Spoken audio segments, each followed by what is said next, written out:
Cette année à l'ESMO, nous vous présentons les résultats de l'essai Atalante 1. Cet essai a été mené chez des patients atteints de cancer bronchique non à petites cellules, la forme la plus fréquente de cancer du poumon. Ces patients avaient reçu en première intention une chimiothérapie, puis une immunothérapie ou les deux traitements combinés.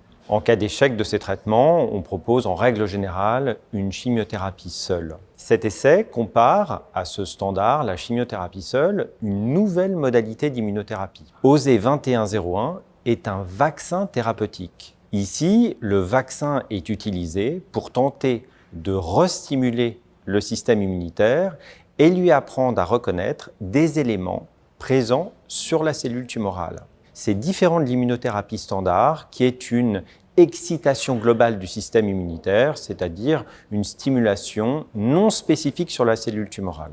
L'étude a été menée en 2 étapes.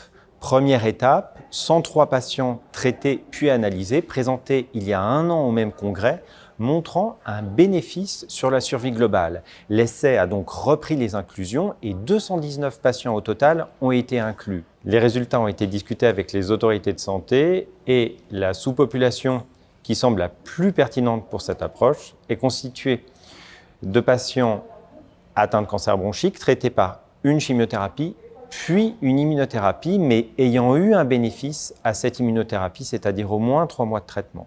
118 patients dans cette étude répondaient à ces critères et chez ces patients, la survie globale a été augmentée.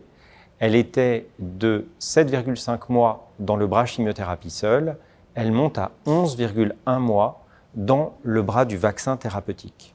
Dans l'étude, les patients qui recevaient une chimiothérapie ont présenté un effet secondaire grave dans 2 tiers des cas. Avec le vaccin, seulement 1 tiers des cas, c'est donc mieux toléré. Au total, le vaccin avait un meilleur bénéfice-risque que la chimiothérapie, c'est-à-dire que la qualité de vie des patients était améliorée.